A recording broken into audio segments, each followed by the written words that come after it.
This is the Chapter 2 HBSE video lecture for the Essentials of Human Behavior text. We're going to be talking about theoretical perspectives and talking about the way that we approach assessing clients. And clients can certainly be defined as individuals, families, groups of people, communities, and any system really could be technically your client depending on what kind of social work that you're doing. So the two things that this chapter is attempting to communicate is that we want to talk about theories and talk about identifying theories and thinking about the theories that you seem to gravitate towards. And then we also want to think critically about the way that we approach theories of human behavior. It would not be good to think that we would know all the answers just because something falls perfectly into a theory, but we'll discuss that more. So, what is the point of theory? Essentially, a theory is like a blueprint. A theory gives somebody a framework to think about a person or the stressors or the strengths or the challenges in a person's life. And a theory also is a roadmap. It lets you have a framework of how to conceptualize somebody in the moment, and then it gives you a theory or a roadmap to think about what to expect from them in the future. So an example of this might be developmental theory about infancy. You would expect, the framework would say, you would expect to see a child babbling at 4, 5, 6 months old, not necessarily making any words yet, but vocalizing and saying things. And when you would see that in a child, you would say that developmental theory is telling you that that is a precursor to talking. And so if you saw a babbling 5-month-old, you would smile at that child and hopefully think it was great that they had this new ability. And then you would say, I will expect, the theory tells me to expect that this child will start to be saying rudimentary words in, a few more months. Mama, baba, say for example. So in that sense, that one theory explains to you how to think about what you're seeing in that infant in the moment, and then gives you a roadmap to think about what you would expect from that infant in 6 months, in 1 year, in 2 years, etc. So the way that your text defines theory is to consider theory as being a coherent and a clear conceptual framework. A theory should be tested and have some empirical support behind it. The theory, for example, that I just identified has many years of developmental psychological theory behind it that says that children should be babbling at a very young infancy stage on their way to talking later. A theory should be comprehensive and explain not only the moment, but explain the future, the potential future. Any theory that we would want to use in social work, we would want to be grounded in diversity and cultural competency and cultural humility, avoiding ethnocentrism, as we have talked about in previous classes. And we would want a theory, frankly, to be useful in our work with clients, in our practice. So one of the theories that is very important to think about in social work is the idea of a systems perspective. This particular kind of theory looks at the many roles that occur in groups and in communities, and each role has an important mechanism for maintaining that balance. So, for example, if you were to think about a bicycle and how a bicycle moves, you need the pedals to move the bicycle, you need at least two gears to operate a chain, and you need the chain to move between those two gears. What happens if the chain falls off the gears? You have all kinds of non-connected parts that now don't do anything.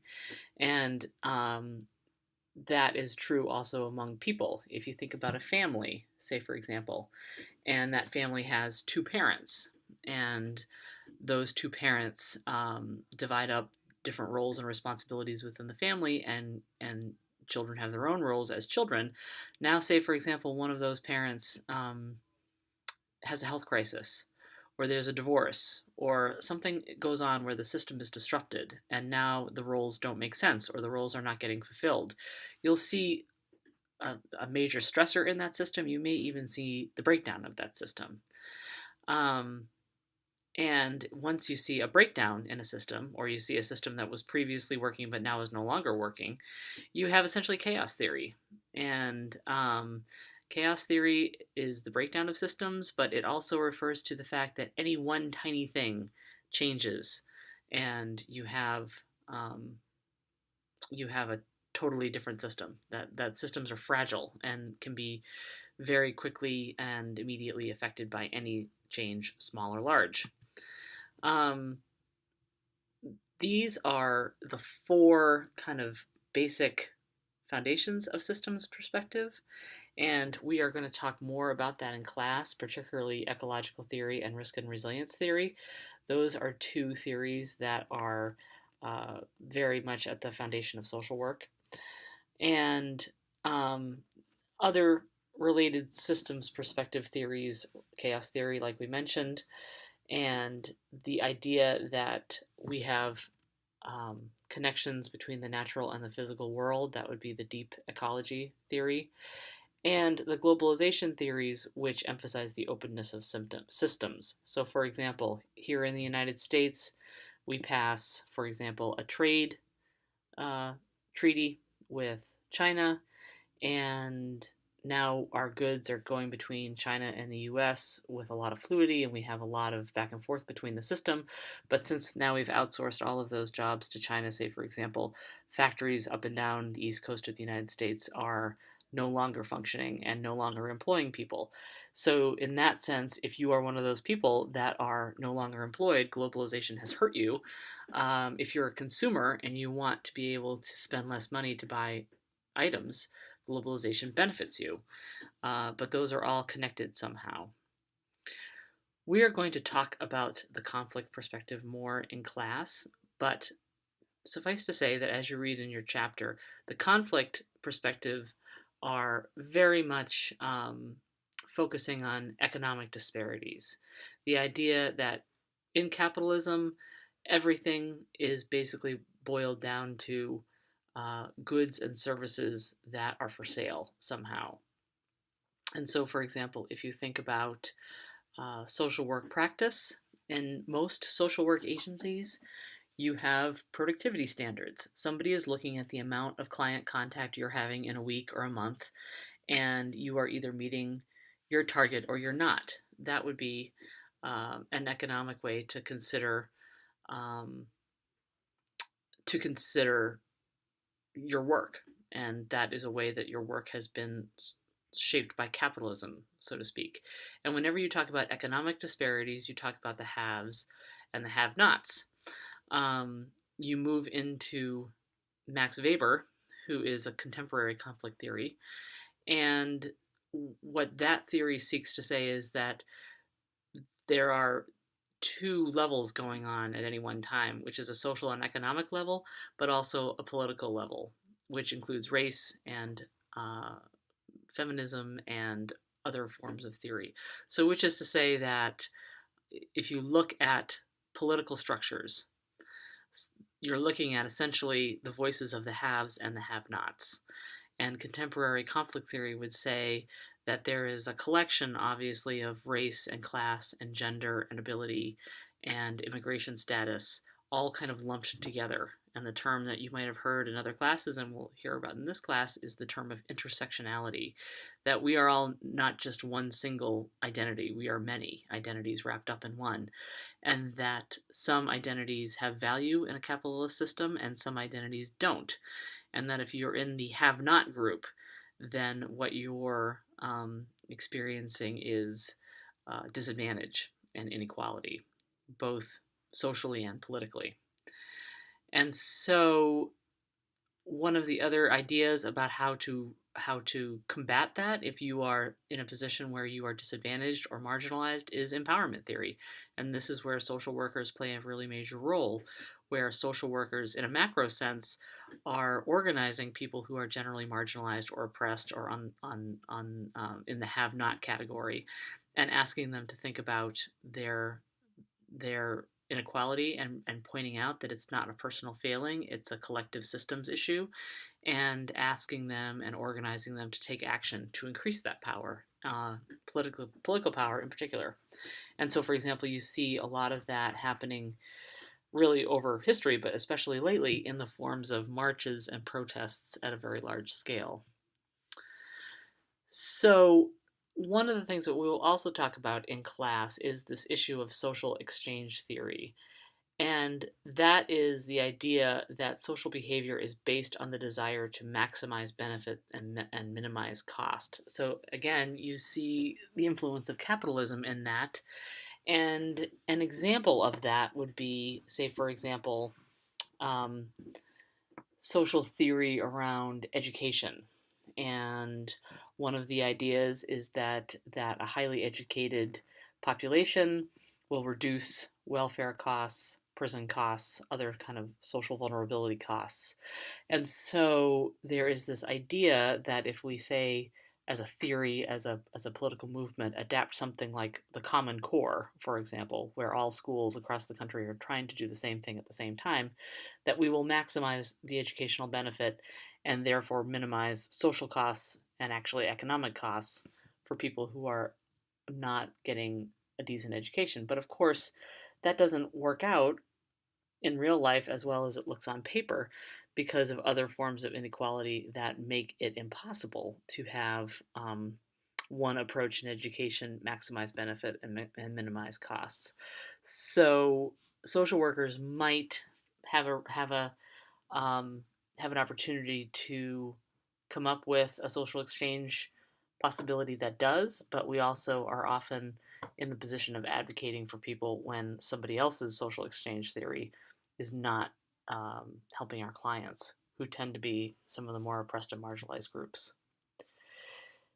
So we are going to skip in this lecture, talk about rational choice theory, and hold on to that as a classroom exercise. So I'm going to just move ahead over these slides and get to this other piece that we really like in social work called social constructionist perspective. And that is the idea that there are multiple truths, multiple realities, and that nobody can claim absolute certainty or absolute truth about a particular issue in one's life. So, for example, one of the classic examples is how different groups view and feel about the police, for example. For some groups of people, police are viewed as helpful and caring and protective. And for other groups of people, the police are viewed as racist and viewed as threatening and viewed as dangerous.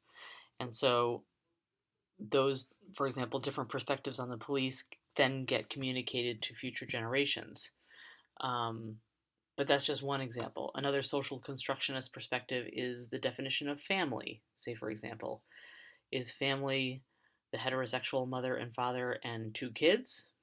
Does family include gay and lesbian families? Does the definition of families include um, a grandparent-headed family or a single family? Or maybe even more kind of poignantly, does family include your friends? You all, say, for example, as college students, might have come to college and made a group of friends that you feel so strongly about and so connected to. Maybe they're more like family than biological family. But in the definition of family, would that family, quote unquote, count? And so this is a very postmodern view of family, meaning that we've moved away from a traditional definition of family to include other kinds of definitions of family or any other kind of social construction, whatever it might be. And one of the things that you take from the social constructionist perspective is the idea that there are multiple realities for multiple people, and that we should honor those definitions and we should honor those ways of seeing things. And this is where you see, I think, the building on what we've previously talked about around ethnocentrism and cultural humility, say, for example. If you have grown up in a social environment that has taught you what to expect and has given you definitions of all kinds of social elements, family, police, education, healthcare, all of those kinds of things, then you might be tempted to think that that social construction is the right one, the most correct, so to speak, while someone else might have had an entirely different upbringing or an entirely different way of seeing the world. And so, a social constructionist perspective says that we want to honor all of those views and accept that no one of us has um, any corner, so to speak, on what is reality. And so that is done by how we appear to other people. That is true among the behavior of groups. That would be phenomenological sociology. But that is also how we see ourselves. We have a social construction about how I appear to other people. How do I imagine their judgment of me? And then based on that, I develop some feelings about myself that is their judgments of me. And so, say for example, if you're working in the child welfare world, working with kids in foster care, families involved with DCF, um, being a part of the DCF system as a child might really have um, some consequences about how you see yourself, how you think others see you, and how you start to make conclusions about yourself. I'm unlovable, say for example, is a big one. Or I'm not going to amount to much is another big one. So these are all examples of social constructionist perspective. The psychodynamic perspective is a theory that is a psychological theory, and this is where we look at very classic psychological theories around how we see ourselves and the stages of development that we go in. And I am not going to talk about that in depth in this video cast because we are going to talk about that much more in depth in class. And so I'm going to go through some of these slides and ask you to just put them aside for class. And the last stage that I'm going to talk about in this particular lecture before I call a pause on this video lecture is the developmental perspective. And that is to say that we change over time and that there are some milestones of development that we should expect to have over time. And this is a complicated process of biological and psychological and social development and social processes. So for example, if we go back to that example about the child who's babbling at 4 or 5 months, let's say that biological development says that they should start saying rudimentary words at 8 or 9 months, and then more clear sentences by 2 years old, say for example. That is a biological developmental milestone process that we would expect. So what is the psychological impact of being able to communicate clearly? Maybe you feel understood. Maybe you feel like you can express yourself. Maybe you feel like you can get your needs met because you can ask for them. Those would all have psychological consequences. And the social consequences of being an early communicator is perhaps that you are an easier child to be around because there isn't this trying to anticipate and guess what you need. And so you can see that these developmental milestones all overlap and all affect the development of a person. And that also relates to lifespan or life cycle theory, which is again looking at the inner life at age-related stages and what we would expect at those stages. The life course perspective conceptualizes the life course as a social rather than a psychological phenomenon that is unique for each individual with some common life course markers or transitions that are related to social and historical contexts. So what that definition unpacked would mean would be a life course perspective might be that we expect people at some point in young adulthood to settle down with a partner and that they would go through what they need to go through before that process to be able to find a partner that they want to make a long-term commitment with. And that common life course marker, like a marriage, say for example, is an expected part of the life course perspective. Deaths of significant others in our life is another life course marker or a transition. Losing a grandparent, losing a parent, at some point, hopefully when you're yourself in middle age or older. These are all common and expectable transitions that we would expect. And they have social and historical significance. And that will be something, again, we talk much more about. And the last thing that, before I pause this video lecture, is to talk about what the epigenetic model of human development means. And that is that the psychological unfolding of personality takes place in sequences influenced by biological, psychological, and social forces. And so, for example, one of the articles that you're going to read is the epigenetic consequences of the Holocaust on future generations of Jewish families. And that the experience of a group of ancestors in the Holocaust changed genetically how future generations experience stress, depression, and anxiety. And what you see is biological changes at the genetic level so that people who have gone through, say, for example, survived genocide across the generations have a very different biological makeup that has consequences on their psychological development, which then has consequences on social development. So this is about halfway through our chapter. We are going to come back to these slides in class, and I'm going to, at this point, conclude this video lecture at this point, and we will pick up much more of these concepts in class.